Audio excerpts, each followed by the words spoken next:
1999년 9월 프랑스 파리. 세계에서 가장 분주한 공항 중 하나인 샤를 드골 공항 제1터미널 출국장. 이곳에는 하루 이틀이 아니라 수년째 같은 자리에 앉아 있는 한 남자가 있었습니다. 그의 이름은 알프레드. 정확히 말하면 그가 스스로 선택한 이름 엘프리드 메으란 경이었습니다. 그의 본명은 메르안 카리미 나세리.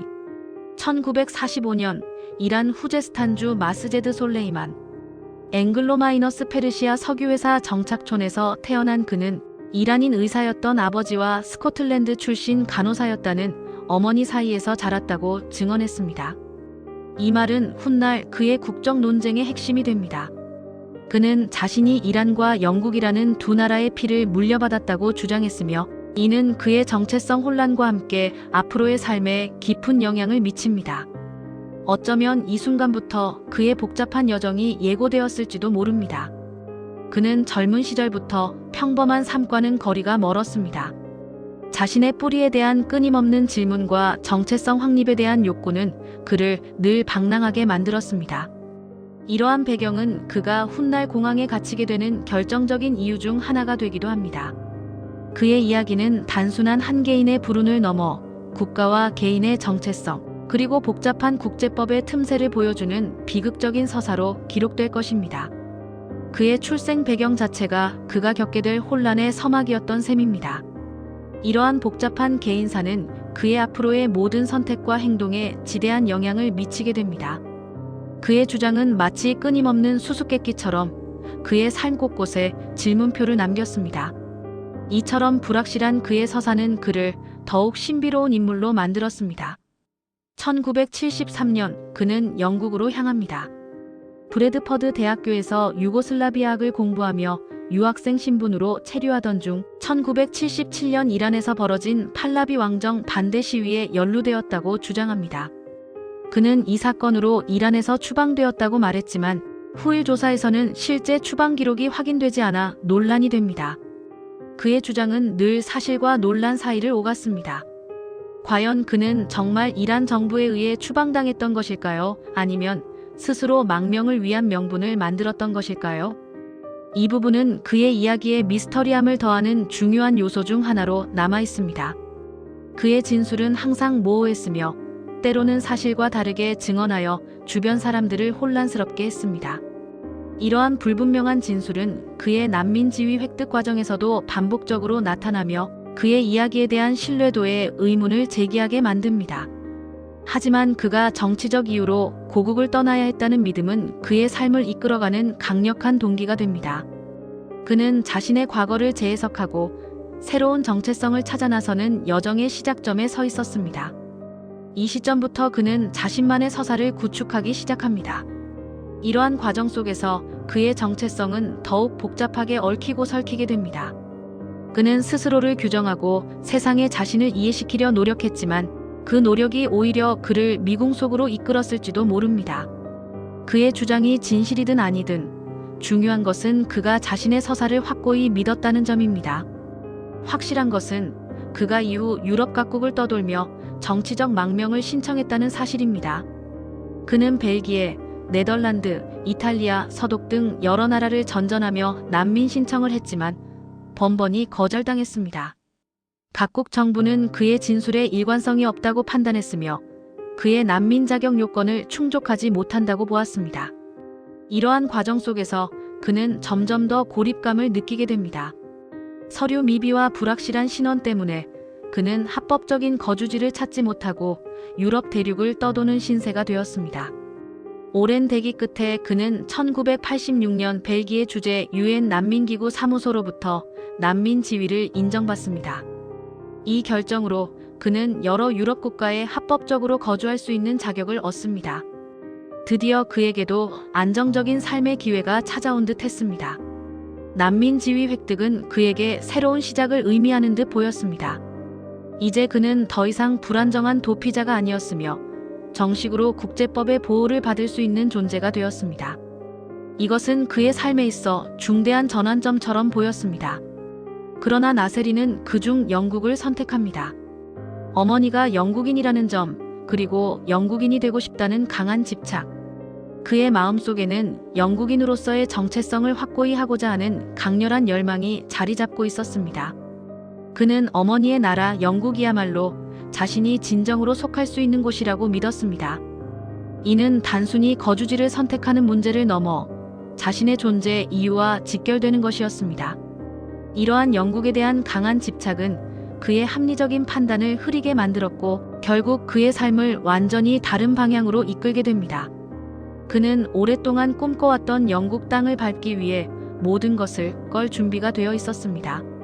그의 선택은 외부의 시선에서는 이해하기 힘들었을지 몰라도 그에게는 너무나 당연하고 필연적인 과정이었을 것입니다. 그는 자신의 정체성을 완성할 마지막 퍼즐 조각이 영국에 있다고 믿었습니다. 그리고 여기서 모든 것이 어긋납니다. 1988년 그는 영국으로 향하는 여정에 오릅니다.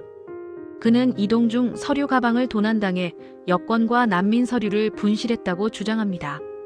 하지만 또 다른 증언에 따르면 그는 실제로 자신의 서류를 벨기에 브뤼셀로 보내놓고 도난당했다고 말했을 가능성도 제기됩니다. 진실은 무엇이었을까요?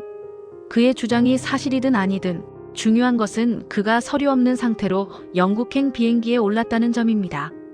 서류가 없는 상태로 국경을 넘으려는 시도 자체가 무모하고 위험한 일이었습니다.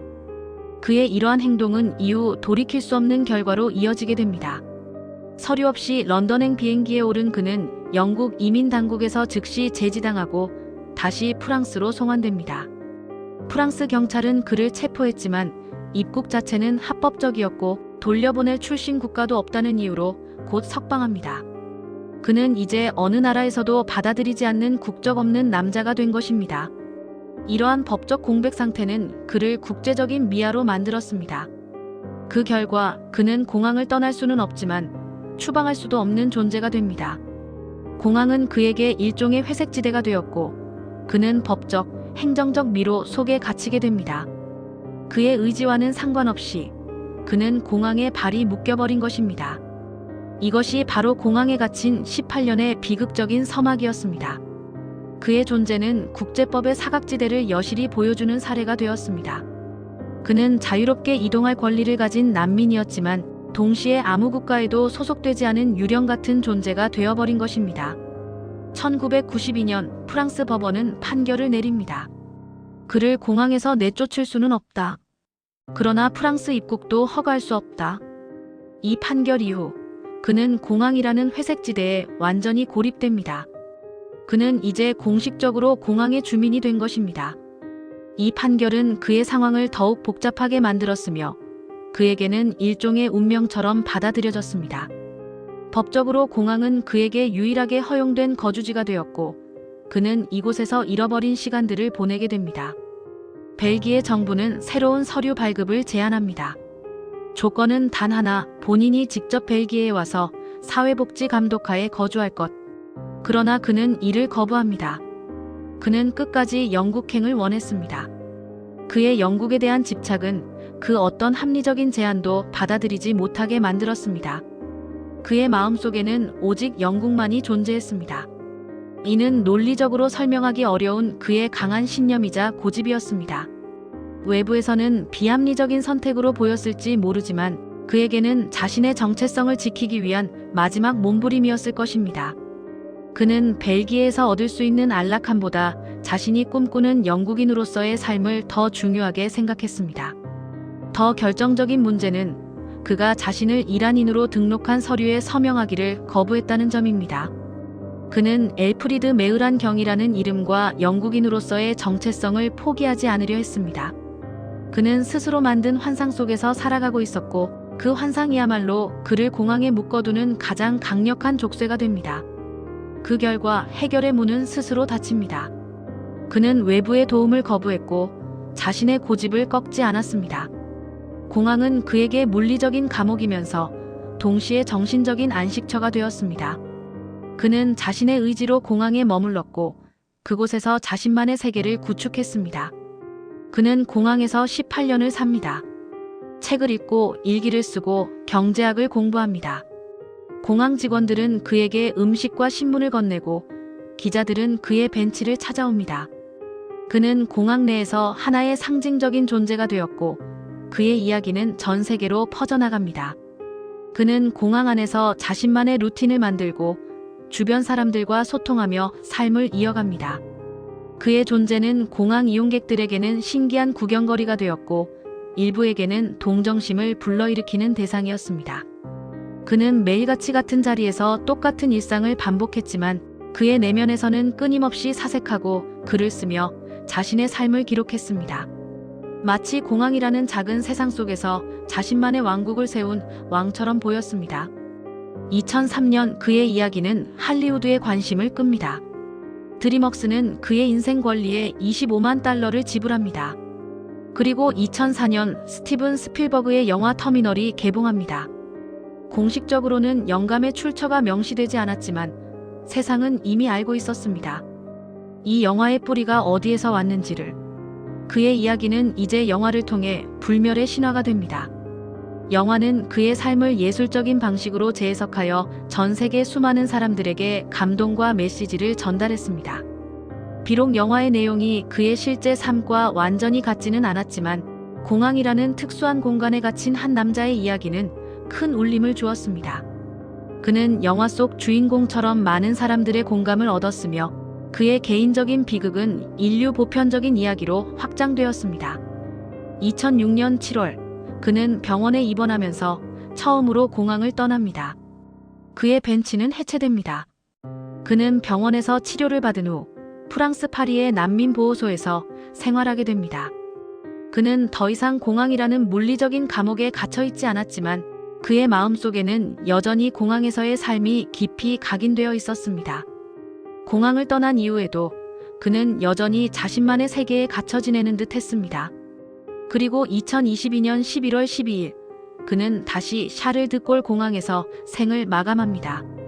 그의 마지막 순간은 아이러니하게도 그가 가장 오랜 시간 머물렀던 곳, 바로 샤를 드골 공항이었습니다. 그는 죽어서야 비로소 공항에서의 삶을 완전히 끝낸 것입니다. 그의 죽음은 공항이라는 공간이 그에게 어떤 의미였는지를 다시 한번 생각하게 합니다. 그는 공항에서 살았고 공항에서 죽음을 맞이했습니다. 마치 그의 삶의 시작과 끝이 모두 그곳에 있었던 것처럼 말입니다. 그는 정말 제도의 피해자였을까요? 아니면 스스로 선택한 감옥의 거주자였을까요? 국가는 그를 받아들이지 못했고 그는 국가가 되기를 거부했습니다. 공항은 그 사이에서 한 인간을 18년 동안 멈춰 세웠습니다. 그의 삶은 국적, 정체성, 그리고 자유에 대한 깊은 질문을 던집니다. 그는 누구였으며 무엇을 위해 그토록 오랜 시간을 공항에서 보냈던 것일까요? 그의 이야기는 우리에게 깊은 생각할 거리를 남깁니다. 그의 선택은 불가피한 비극이었을까요? 아니면 자기 파괴적인 고집이었을까요? 그는 끝까지 자신의 신념을 포기하지 않았던 한 인간의 상징으로 기억될 것입니다. 알프레드 메흐란, 그의 삶은 공항이라는 특수한 공간 속에서 펼쳐진 한 편의 비극적인 드라마였습니다. 그의 이야기는 지금도 우리에게 많은 것을 이야기하고 있습니다. 그의 비극적인 삶은 단순히 개인의 문제가 아니라 복잡한 국제법 체계와 국가의 역할, 그리고 개인의 정체성이 충돌할 때 벌어질 수 있는 예측 불가능한 결과들을 보여주는 사례입니다. 그는 영원히 국적 없는 남자로, 그리고 공항의 거주자로 기억될 것입니다.